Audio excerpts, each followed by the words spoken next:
In 2020, Linnea Mills, an 18-year-old scuba diving trainee from Missoula, Montana, is on her way to her final training session.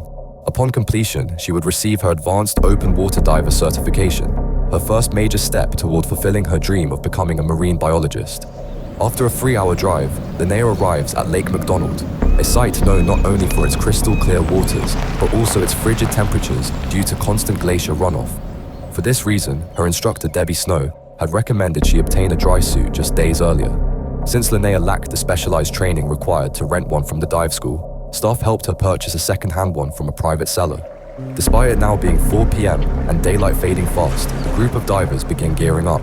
At this point, Debbie is informed that Linnea's dry suit is missing the required inflator hose. For those unfamiliar, dry suits compress under pressure as a diver descends and must be actively inflated to prevent a dangerous squeeze from the suit itself.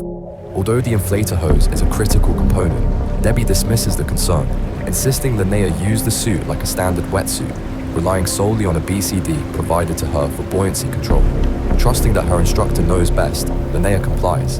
An hour later, the group of divers descend to about 15 feet without any dive briefing or buddy assignments, both of which are standard safety procedures.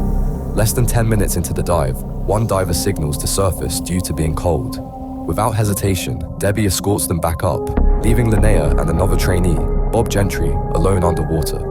When Debbie returns, she leads the two divers down to a ledge at a depth of 60 feet. Preoccupied with her compass, she doesn't notice that Linnea's suit has compressed significantly, leaving her nearly immobile. Linnea tries to get her attention, but Debbie drifts farther away. Fortunately, Bob glances over and sees that Linnea is struggling, but just as he reaches her, she falls backward off the ledge and begins to sink. Bob swims after her, finally catching up at a depth of 85 feet. He tries to inflate Linnea's BCD, but quickly realizes it's already at maximum capacity. Fighting to stay calm, he reaches for her weight belt, only to discover she wasn't given a quick release system. Instead, 44 pounds of loose dive weights are zippered into her BCD pockets, making them nearly impossible to remove in an emergency. To make matters worse, Linnea weighs just under 150 pounds, meaning she's carrying more than twice the recommended amount. Bob does everything he can to help Linnea, even offering her air through his regulator, but it's no use. Her dry suit has compressed so tightly that she can't expand her chest enough to take a breath. With his own air supply running critically low, Bob is forced to leave Linnea behind and resurface. After some time, Debbie resurfaces and is informed about what happened to Linnea. With the help of her assistant, the two descend in an attempt to retrieve her, but it's far too late. Linnea had sunk to a depth of 127 feet and was unresponsive by the time they brought her back to the surface, only made possible by removing her BCD.